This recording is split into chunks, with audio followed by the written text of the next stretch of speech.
Assalamualaikum warahmatullahi wabarakatuh kepada Dr. Ales dan juga rakan-rakan. Hari ini, saya Nur Syafiqah binti Jeffrey Zain bersama dengan saya pula Nur Samihah binti Othman dan kami akan membentangkan berkaitan pelaburan antarabangsa. Memandangkan tajuk kami adalah pelaburan antarabangsa, kami berdua telah memilih pelaburan antara Jepun dan juga Malaysia. Jadi ini adalah senarai kandungan dalam pembentangan kami, di mana kami akan terlebih dahulu menjelaskan mengenai pendahuluan pelaburan. Kemudian kami akan menceritakan mengenai sejarah pelaburan antara Jepun dan juga Malaysia, dan kemudian menceritakan mengenai tentang pencapaian telah dicapai antara Jepun dan juga Malaysia, dan yang terakhir ialah kesimpulan. Apa itu pelaburan? Okey. Pelaburan itu merupakan satu tindakan yang menangguhkan wang pada masa kini dengan harapan wang itu akan menjadi pulangan yang lebih baik pada masa akan datang. Dan pelaburan ini sebenarnya dia merupakan satu ukuran untuk pertumbuhan ekonomi negara. Dan pengaliran yang besar selalunya berlaku dalam negara-negara industri, contohnya negara Jepun. Okey, Jepun ni merupakan satu negara asing yang terbesar melabur dekat Malaysia. Dan Malaysia sendiri menggalakkan pelabur-pelabur asing untuk berlabur dalam pelbagai sektor, terutamanya sektor perindustrian.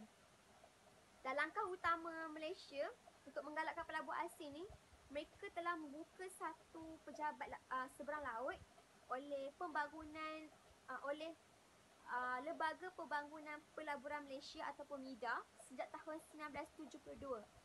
Dan hasilnya sebanyak 86% daripada pelaburan ini hasilnya daripada kepelbagaian dan perkembangan syarikat Jepun yang ada dekat Malaysia. Dan galakan Malaysia ni dah menyebabkan pelaburan itu meningkat tahun demi tahun.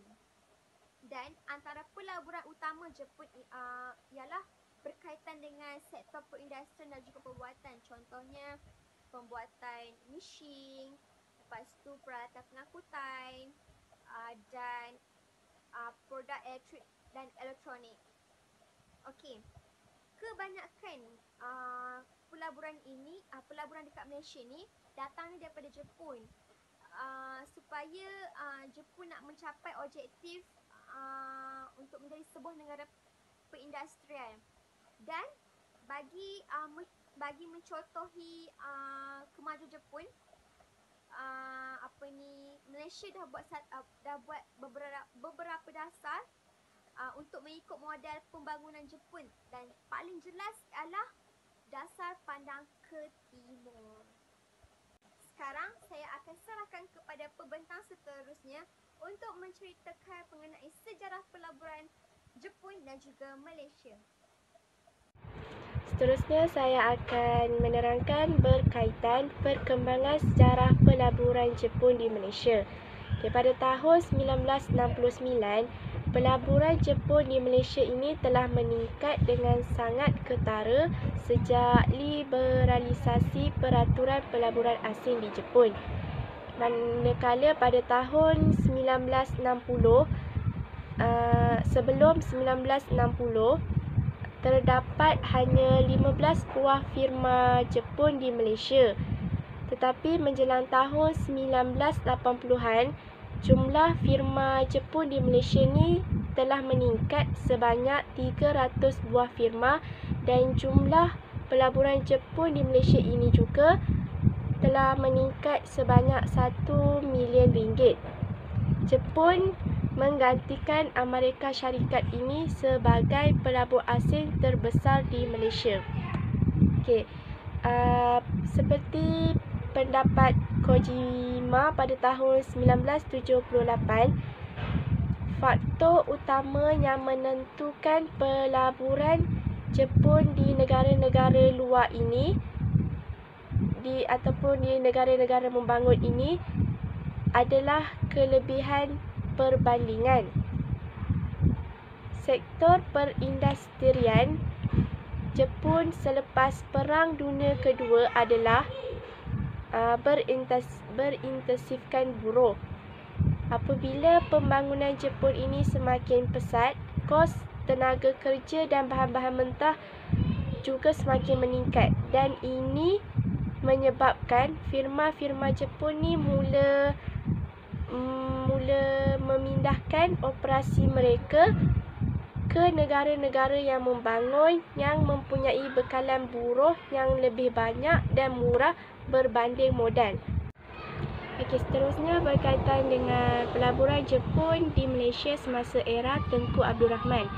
Okey, pelaburan pertama Jepun di Persekutuan Tanah Melayu ini selepas mencapai kemerdekaan adalah berbentuk usaha sama dalam pengeluaran tekstil pada tahun 1957.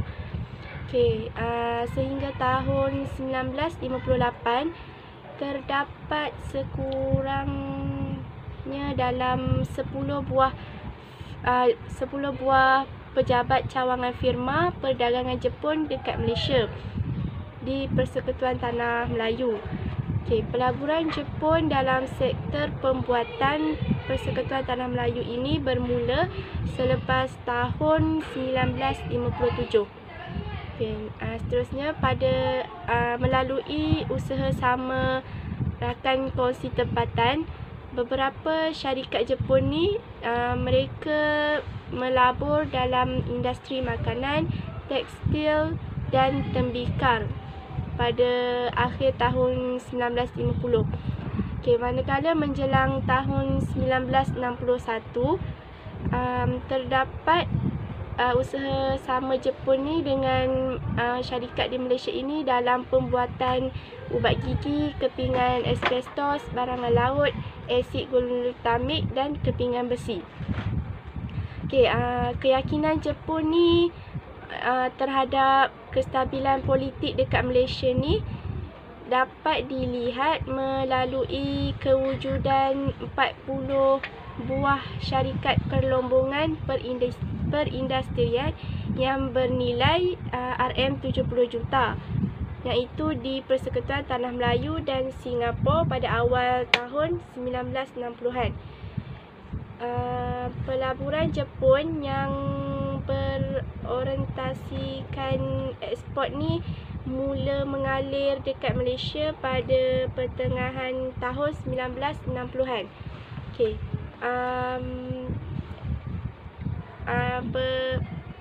Berorientasikan ekspor ini dia menumpukan terhadap pembinaan dan membaiki kapal, pembuatan jam, barang permainan, jentera elektrik dan bahagian serta komponen elektrik. Tahun 1965 pula, syarikat-syarikat pemprosesan besi dan bahan mentah Jepun ni telah menunjukkan minat yang mereka ni ingin membuka kilang-kilang ni dengan usaha sama di Malaysia. Pada tahun 1965 juga menunjukkan yang ramai pelabur Jepun ni diorang nak memohon untuk mendirikan loji pemasangan kereta dekat Malaysia bagi menampung industri kereta motor yang dekat Jepun yang sedang berkembang pesat. Okay. Jepun memasarkan kereta ke luar negara adalah untuk menjamin bekalan bahan mentah mereka. Manakala pada tahun 1960-an, usaha sama Jepun dan Malaysia yang paling penting ialah penubuhan loji keluli Malayawata di Peria pada 1 Ogos 1967 yang bernilai sebanyak RM72 juta. Okay.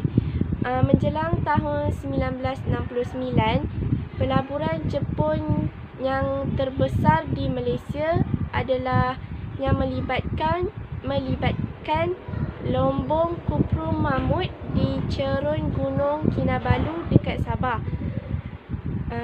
Manakala pelaburan Jepun dalam usaha sama, maksudnya pelaburan Jepun yang bekerjasama dengan Malaysia ini mula meningkat pada akhir tahun 1960-an. Okey, seterusnya pada tahun 1962 terdapat lebih kurang dalam 8 usaha sama antara Jepun dan Malaysia, termasuklah Malaya Watas Termin. Tetapi pada akhir tahun 1960-an, usaha sama Jepun ini semakin meningkat. Okey, pada tahun 1965 pula terdapat dalam 22 usaha sama di mana 13 darinya adalah dalam sektor perindustrian dan selebihnya adalah dalam sektor perlombongan. Pada tahun 1969 pula terdapat 46 usaha sama dan ia semakin meningkat kepada 189 usaha sama menjelang 31 Mac 1970. Aktiviti ekonomi di Jepun ini meningkat dengan sangat ketara pada tahun 1965. Kesan daripada masalah kekurangan buruh terutamanya dalam industri elektronik. Ini disebabkan oleh kekurangan buruh di Jepun. Jadi banyak syarikat Jepun ni buat keputusan untuk memulakan pengeluaran di luar negara untuk mengambil kesempatan daripada kos buruh yang rendah dan juga keistimewaan yang diberikan kepada ekspor dari negara-negara yang membangun. Akhir tahun 1960-an dan awal tahun 1970-an merupakan tempoh ekonomi Jepun ini berada dalam tahap yang baik, dan dengan desakan dari Amerika Syarikat untuk Jepun untuk memainkan peranan lebih besar di Asia Tenggara. Jadi suasana ini yang Amerika Syarikat desak Jepun ini sesuai untuk pelaburan Jepun ini semakin berkembang dan meningkat. Okey, pada tahun 1968 Jepun berada di tangga keempat dan pada tahun 1969 Jepun berada di tangga yang kelima dengan nilai yang mencecah RM32.2 juta dalam kalangan negara-negara yang melabur di Malaysia. Okey, tumpuan pelaburan Jepun dalam sektor keluli dan lain-lain logam, petroleum dan kimia dan produk kayu menunjukkan bahawa Jepun ni tumpuan dia hanya dalam pemprosesan sumber asli bagi membekalkan input untuk industri Jepun berbanding membina industri yang produktif dekat Malaysia. Seterusnya saya akan menerangkan berkaitan dengan faktor-faktor tarikan dan tolakan pelaburan Jepun di Malaysia semasa era Tunku Abdul Rahman. Yang pertama ialah gesaan Tunku Abdul Rahman. Jepun ni dia melakukan kerjasama erat dalam bidang ekonomi dan politik di Asia Tenggara ini adalah disebabkan oleh gesaan Tunku Abdul Rahman. Yang kedua, Jepun tidak mengalami siri rundingan yang panjang. Jepun dia tak melalui siri rundingan yang panjang ini yang berkaitan dengan isu pampasan perang dengan kerajaan Persekutuan Tanah Melayu. Seterusnya yang ketiga, hubungan perniagaan yang erat. Hubungan perniagaan yang erat antara komuniti Cina dan usahawan Jepun.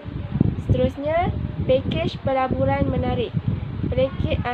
Kerajaan dia mengenalkan pakej pelaburan yang menarik ini adalah bertujuan untuk menarik pelabur asing untuk melabur di Malaysia. Seperti contoh pada tahun 1967 penumbuhan MIDA. Penumbuhan ini adalah untuk menggalakkan kemajuan perindustrian. Okey, bagi faktor-faktor tolakan pula, Jepun ini Jepun ni kita dapat lihat mereka ni memerlukan sumber bahan mentah yang berterusan dan pasaran bagi pembangunan ekonomi selepas Perang Dunia Kedua. Dalam waktu yang sama, Perdana Menteri Ikeda mendapati yang rantau Asia Tenggara dan Eropah akan menjadi bertambah penting kepada Jepun pada masa akan datang. Jepun dia sedar bahawa pasaran baru dan bekalan bahan mentah yang banyak terletak di luar Amerika Syarikat, terutamanya di negara-negara Asia Tenggara. Perubahan dasar luar Jepun lebih nyata berlaku selepas tahun 1960-an, iaitu pada selepas tahun 1961, apabila Jepun ini bebas daripada pengaruh Amerika Syarikat. Pada tahun 1965 pula, aktiviti ekonomi Jepun juga semakin meningkat dengan ketara, iaitu kesan daripada masalah kekurangan buruh, terutamanya dalam industri elektronik. Seterusnya saya teruskan dengan sejarah perkembangan pelaburan Jepun di Malaysia semasa era Tun Abdul Razak dan Tun Hussein On. Pelaburan Jepun di Malaysia berkembang pesat semasa pentadbiran Tun Abdul Razak dan Tun Hussein On, dan mereka berpendapat sekiranya kerajaan mempunyai wang yang banyak, maka lebih cepat pembangunan boleh dijalankan. Selepas tahun 1970-an, pelaburan Jepun ini mula melabur di Malaysia melalui usaha sama dengan organisasi kerajaan seperti Perbadanan Nasional Berhad (PERNAS), Majlis Amanah Rakyat (MARA) dan Lembaga Kemajuan Tanah Persekutuan Felda. Manakala pada tahun 1972, pelaburan Jepun ini dipindahkan mengikut Pelan Tanaka. Pelan ini menggalakkan pemindahan industri dilakukan ke luar negara, dan industri-industri ini pada dasarnya melibatkan tanah, buruh dan intensif pencemaran. Industri-industri ini juga menggunakan tenaga kerja berkemahiran rendah seperti dalam sektor industri tekstil. Peningkatan nilai tanah di Jepun adalah salah satu faktor yang menolak industri Jepun ke Malaysia. Pelaburan yang berorientasikan sumber adalah lebih ketara memandangkan terdapat sumber bahan mentah yang banyak di Malaysia. Memandangkan kepentingan sumber asli terhadap negara yang kekurangan sumber seperti Jepun, maka pelaburan Jepun dalam sektor ini dijangka akan terus meningkat. Selepas tahun 1970,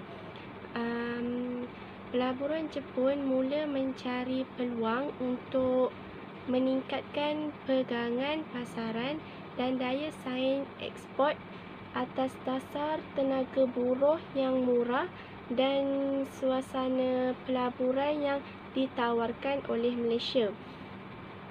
Maka ini dapat menyumbangkan kepada gelombang pertama pelaburan Jepun dalam sektor pembuatan di Malaysia pada awal tahun 1970-an. Pertumbuhan sektor pembinaan telah menyumbang kepada pelaksanaan rancangan Malaysia kedua dan ketiga. Contohnya bagi projek-projek seperti lebuh raya, lapangan terbang, pelabuhan, bandar-bandar baru dan perkembangan infrastruktur lain. Peningkatan besar yang pertama bagi pelaburan Jepun berlangsung dari tahun 1973 sehingga 1976 dengan penubuhan banyak syarikat industri litar bersepadu. Pada tahun 1973, sektor elektronik Jepun sebanyak 17 buah kilang telah ditubuhkan dan ini menempatkan Jepun di tempat pertama. Ini menempatkan sektor elektronik ini di tempat yang pertama berbanding sektor-sektor lain. Pada pertengahan tahun 1970-an, industri dalam pelaburan dalam industri tekstil ini berkembang pesat dengan penubuhan kumpulan PIN, Toray dan Kanebo di zon perdagangan bebas Prai di Pulau Pinang serta Toyoba di Perak dan Kedah. Pada awal 1970-an, firma-firma elektrik dan elektronik menempatkan operasi dalam zon perdagangan bebas terutamanya di Selangor. Pada akhir tahun 1970-an pula, pelaburan Jepun di Malaysia ini tertumpu dalam sektor tekstil. Saya teruskan pula kepada faktor-faktor tarikan dan tolakan semasa era Tun Abdul Razak dan Tun Hussein On. Pada tahun 1970-an, polisi kerajaan telah ditetapkan adalah bertujuan untuk menarik lebih ramai pelabur daripada Jepun. Untuk mengembangkan pelaburan Jepun di Malaysia, penubuhan majeka telah ditubuhkan di Malaysia. Bekalan tenaga buruh yang murah, pembinaan antara pembinaan infrastruktur yang lebih lengkap di Malaysia dan faedah usahawan antara pelabur Jepun dan usaha tempatan serta peranan penting cawangan bank-bank Jepun dan syarikat-syarikat insurans Jepun yang bertapak di Malaysia. Manakala bagi faktor-faktor tolakan pula, antaranya ialah pengiktirafan Jepun terhadap ASEAN yang mewujudkan Fukuda Doktrin. Masalah peningkatan kos pengeluaran di Jepun adalah disebabkan akibat kenaikan gaji dan kenaikan nilai Jepun pada tahun 1971. Seterusnya, faktor tolakannya adalah peranan pelan Tanaka. Peranan pelan Tanaka ini adalah untuk membantu pemindahan perindustrian Jepun yang tidak penting ke luar negara. Seterusnya, masalah krisis minyak pada tahun 1973 sehingga 1974. Masalah krisis minyak ini telah mempercepatkan pelaburan Jepun ke luar negara bagi input industri dan komoditi pertanian negara-negara lain bagi input industri dan komoditi pertanian. Sekarang giliran saya pula untuk menceritakan mengenai pencapaian yang telah berlaku antara Jepun dan juga Malaysia. Sebenarnya pencapaian ini telah berlaku sejak dahulu lagi. Tapi untuk ini saya ceritakan bermula dengan tahun 2015 dan sehingga 2019. Untuk tahun 2015, sebanyak 52 projek pembuatan yang telah diluluskan oleh kerajaan Malaysia. Dan pelaburan itu bernilai sebanyak 2.96 bilion ringgit Malaysia. Dan menurut kata Datuk Seri Ong Kah Chuan, iaitu Menteri Perdagangan Antarabangsa dan Industri kedua pada tahun tersebut, beliau mengatakan sebahagian projek pembuatan tu yang diluluskan itu adalah produk elektrik dan elektronik, produk bukan metalik, produk fabrikasi, peralatan pengangkutan dan juga produk kimia. Dan satu lagi, pada tahun itu pelabur Jepun yang sedia ada dekat Malaysia ni, mereka terus membuat pelaburan yang lebih besar, dan mereka sendiri meneroka macam-macam intensif teknologi yang bernilai lebih tinggi, dan juga penyelidikan dan juga pembangunan, iaitu R&D, yang menggambarkan mereka punya tahap keyakinan tu adalah tinggi untuk Malaysia. Dan pada itu juga Jepun merupakan antara sumber pelaburan asing ataupun FDI yang terbesar dekat Malaysia dan dalam sektor pembuatan. 2016 pula. Pada tahun 2016, Malaysia merupakan rakan dagang ke-8 terbesar Jepun dengan nilai perdagangan sebanyak 130.68 bilion ringgit Malaysia. Dan duta besar Malaysia ke Jepun kepada ketika itu, iaitu Datuk Ahmad Izan Idris, beliau berkata sebanyak 52 projek telah diluluskan untuk syarikat Jepun, dan 1,345 syarikat Jepun telah terbabit dalam sektor pembuatan dan juga bukan pembuatan dekat Malaysia. Dan antara syarikat yang dimaksudkan contohnya macam syarikat Nippon Electric Glass, Fuji Electric, SDP Global, Tosa Corporation dan Kaneka Corporation, di mana syarikat-syarikat ini merupakan 5 pelabur terbesar dari syarikat Jepun dekat Malaysia. Okey, tahun 2017 pula. 2017, Jepun adalah rakan dagang global keempat terbesar Malaysia, dan manakala Malaysia pula merupakan rakan dagang ke-11 terbesar Jepun, di mana jumlah dagangan yang berjaya diperolehi oleh kedua-dua negara ini sebanyak 139.2 bilion ringgit Malaysia. Okey, pada tahun ini nilai ekspor Malaysia ke Jepun berjaya memperolehi sebanyak 75.6 bilion ringgit Malaysia, manakala nilai import pula sebanyak 63.6 bilion ringgit Malaysia. Pada tahun 2018 pula, Malaysia telah berjaya meraih sebanyak 806 juta dari Tokyo dan Osaka sempena dengan misi perdagangan mereka ke Jepun selama 4 hari. Menurut kata Menteri Perdagangan Antarabangsa dan Industri ataupun MITI, Malaysia telah berjaya meraih sebanyak 74 juta dari Daiwa House Industry Company, di mana syarikat ini akan membina kemudahan logistik dengan perkhidmatan penyimpanan sejuk buku dekat Malaysia. Dan satu lagi, MITI kata mereka juga telah berjaya meraih sebanyak 80 juta ringgit Malaysia dari Japan Lifeline Company ataupun JLL, di mana syarikat ini merupakan pengeluar peralatan perubatan yang berkhususkan untuk peralatan kardiovaskular. Dan JLL sendiri akan membina kilang pertama dia dekat Malaysia, iaitu terletak dekat Taman Sains Pulau Pinang Utara.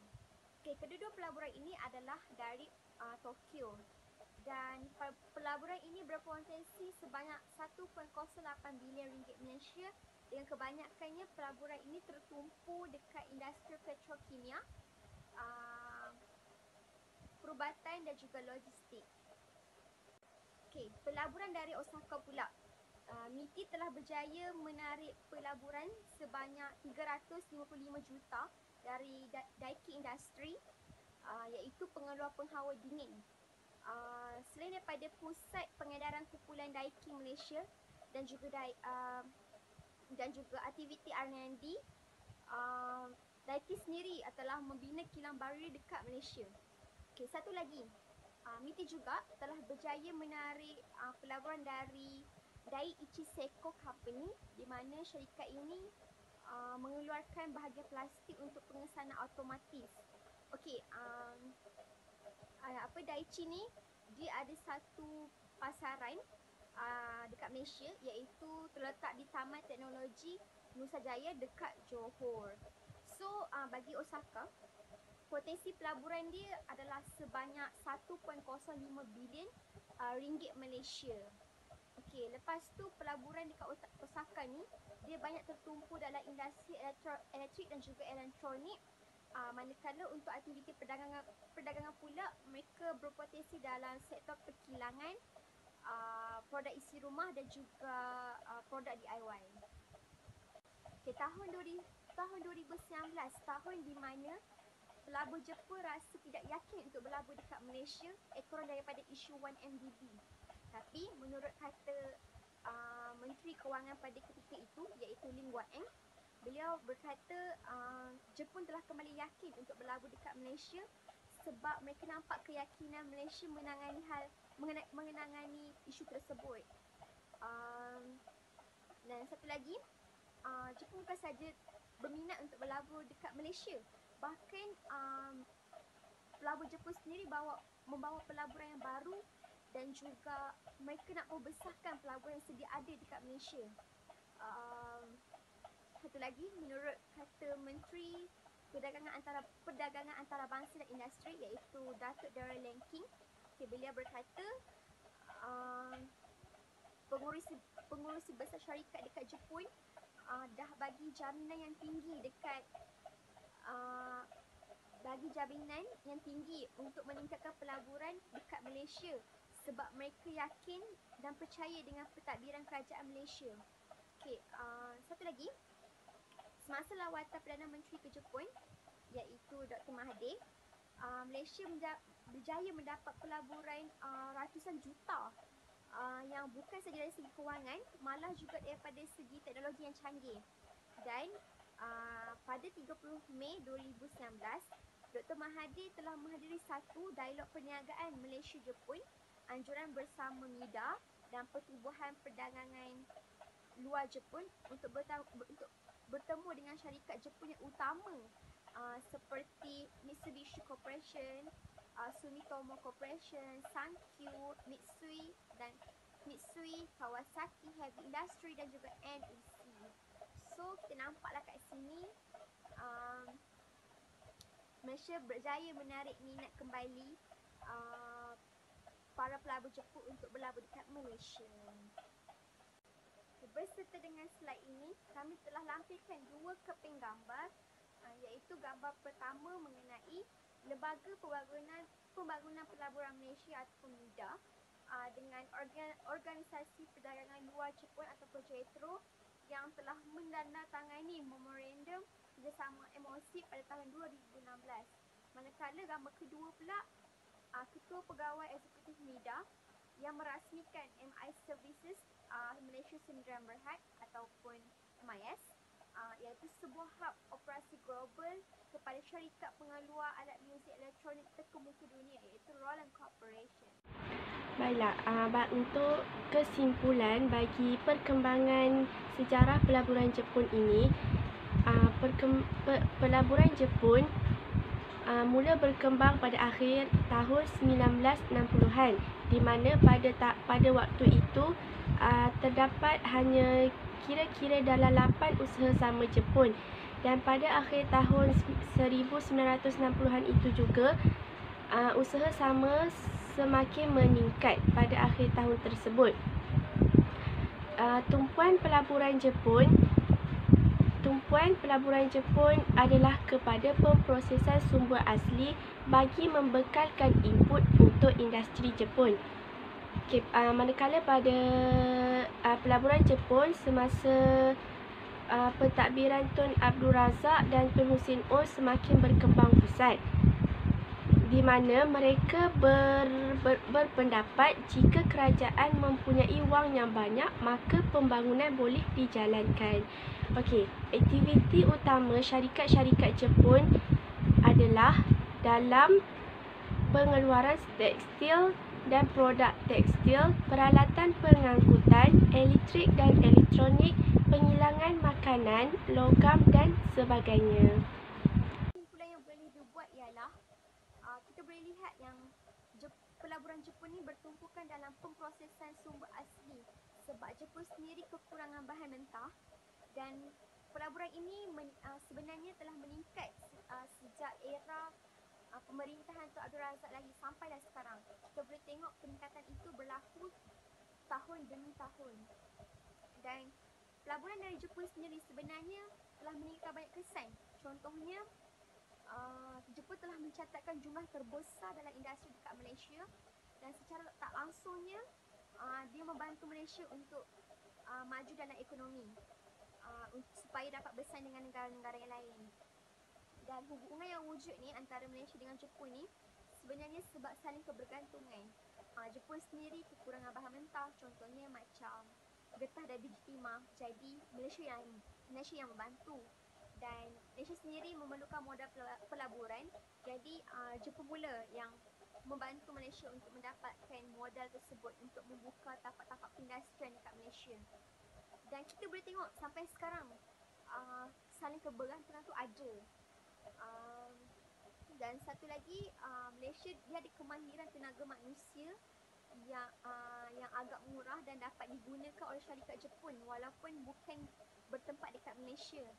Dan Jepun pula sendiri ada teknologi yang canggih yang dapat memainkan peranan yang penting dalam ekonomi pada abad sekarang. Dan sekarang ni disebabkan pelaburan Jepun, Malaysia dah mampu bersaing dan memiliki teknologi yang setanding dengan negara-negara lain, dan hubungan itu masih wujud dan erat seperti dahulu sampai sekarang. So, itu saja daripada kami. Sekian, terima kasih.